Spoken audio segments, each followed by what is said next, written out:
પાદરા શહેરની સુખાકારી માટે પાદરા નગરપાલિકા દ્વારા આજે 2 નવા વાહનોનું લોકાર્પણ પાદરાના ધારાસભ્ય ચૈતન્યસિંહ ઝાલાના હસ્તે કરવામાં આવ્યું। પાદરા નગરને સ્વચ્છ, સુંદર, સુવિધાયુક્ત બનાવવાના ધ્યેય સાથે દિવસ રાત સતત કાર્યશીલ રહેતા પાદરાના ધારાસભ્ય ચૈતન્યસિંહ ઝાલાની ગ્રાન્ટમાંથી 15 લાખ રૂપિયાના ખર્ચે તૈયાર થયેલી મોક્ષ રથ તેમજ 15માં નાના પંચમાંથી 47 લાખ રૂપિયાના ખર્ચે જેટિંગ મશીનનું લોકાર્પણ કાર્યક્રમ યોજાયો હતો। કાર્યક્રમમાં પાદરાના ધારાસભ્ય ચૈતન્યસિંહ ઝાલા, પાદરા નગરપાલિકાના પ્રમુખ મનીષાબેન પટેલ, ભારતીય જનતા પાર્ટીના શહેર પ્રમુખ દીપેશ પંચાલ, પાદરા નગરપાલિકા વાહન સમિતિના ચેરમેન દીપાલીબેન પટેલ, કારોબારી ચેરમેન સચિનભાઈ ગાંધી સહિત તમામ નગરપાલિકાના સદસ્યો, કર્મચારીઓ ઉપસ્થિત રહ્યા હતા અને પાદરા શહેરની સુખાકારી માટે નવા 2 વાહનોનું લોકાર્પણ કરવામાં આવ્યું હતું।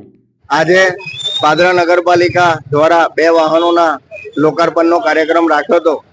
જેમાં યુવા અને ઉત્સાહી એવા ધારાસભ્ય ચૈતન્યસિંહ ઝાલા, પાદરા નગરપાલિકાના પ્રમુખ, વાહન સમિતિના ચેરમેન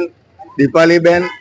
અને સંગઠનના નવા શહેર પ્રમુખ દીપેશભાઈ પંચાલ અને નગરપાલિકાના સભ્યોના વરદ હસ્તે આજે લોકાર્પણનો જે કાર્યક્રમ રાખ્યો હતો, એમાં 2023-24ની જે ધારાસભ્યની ગ્રાન્ટ હતી એમાં મોક્ષ રથ 15,29,000 રૂપિયાના ખર્ચે એનું લોકાર્પણ કર્યું હતું અને લોકોને સુખાકારીમાં રાહત રહે એ માટે 15માં નાના પંચની ગ્રાન્ટમાંથી લગભગ 47 લાખ રૂપિયાના ખર્ચે આજે ગટરનું જે જેટિંગ મશીન પાદરાની સુવિધા માટે ઊભું કર્યું છે એ આજે લોકાર્પણ કાર્યક્રમ કરવામાં આવ્યો।